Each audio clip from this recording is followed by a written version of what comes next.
Connaissez-vous la dernière Aujourd'hui, je vais création? vous parler de la dernière création de Dieu. La dernière création de Dieu, c'est le travail. Parce que quand Dieu a fini de créer l'homme, il l'a mis dans les jardins pour commencer à les cultiver et à les garder. Pourquoi l'homme devrait-il cultiver? Il y avait tout était là, c'était le jardin d'Éden. Il devrait cultiver parce que Dieu a créé l'homme à son image. Or, Dieu, c'est un Dieu qui est actif. Jésus-Christ a dit, mon Père agit jusqu'à présent, moi aussi j'agis. Le travail fait partie de la nature humaine. Un homme ne peut pas vivre sans travail. Dieu n'a pas créé l'homme sans que celui-ci reste dans l'oisiveté. Le travail fait partie de la situation de l'homme.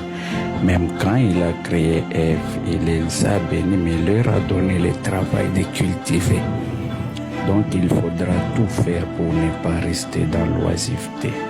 L'oisiveté appelle les péchés. Regardez David, au lieu d'aller à la guerre avec les autres, il a préféré rester dans l'oisiveté, dans les palais. Vous savez quel péché il a commis et quelle catastrophe il y a eu après. La dernière création de Dieu, c'est le travail. Même quand tu es serviteur de Dieu, tu dois travailler. Le Seigneur lui-même, pendant 30 ans, il a appris un métier, c'était un charpentier. Lui qui était le Fils de Dieu, il a appris un travail. Regardez l'apôtre Paul, il était faiseur de tentes malgré son ministère à temps plein. Des fois, il y a une erreur. On dit que Dieu t'appelle à temps plein, tu dois rester là à ne rien faire. Non. Dieu t'appelle à temps plein, mais tu dois développer des activités, tu dois avoir du travail à côté. Qu'il n'y ait pas homme de Dieu, servant de l'Éternel, qui reste du matin au soir en train de prier. Non, il faut prier, mais il faut avoir aussi un temps pour travailler, parce que Dieu nous a créés pour travailler. Donc, homme de Dieu, où que tu sois, cherche à faire quelque chose, ne reste pas là, ne rien faire. Même s'il faut aller laver des véhicules, comme l'apôtre Paul faisait des tentes, tu fais les véhicules, tu fais l'évangile et le tout en même temps.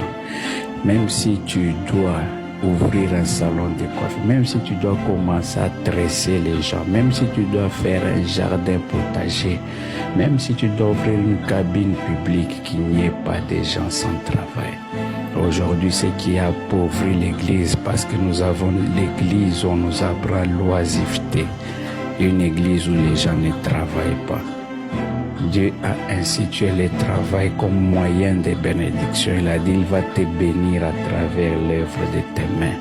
Il faudra que tu fasses quelque chose que Dieu va bénir.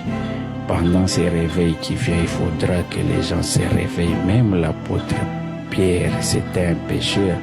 Quand il fallait reproduire de l'argent, Dieu a dit à Pierre, va pêcher un poisson. Et c'est dans la bouche du poisson qu'il y avait de l'argent. C'est le principe. Dieu a créé le travail. C'est la dernière création. Donc il faut restaurer le travail. Il faut avoir cette mentalité de faire quelque chose. Au nom de Jésus, que Dieu vous bénisse.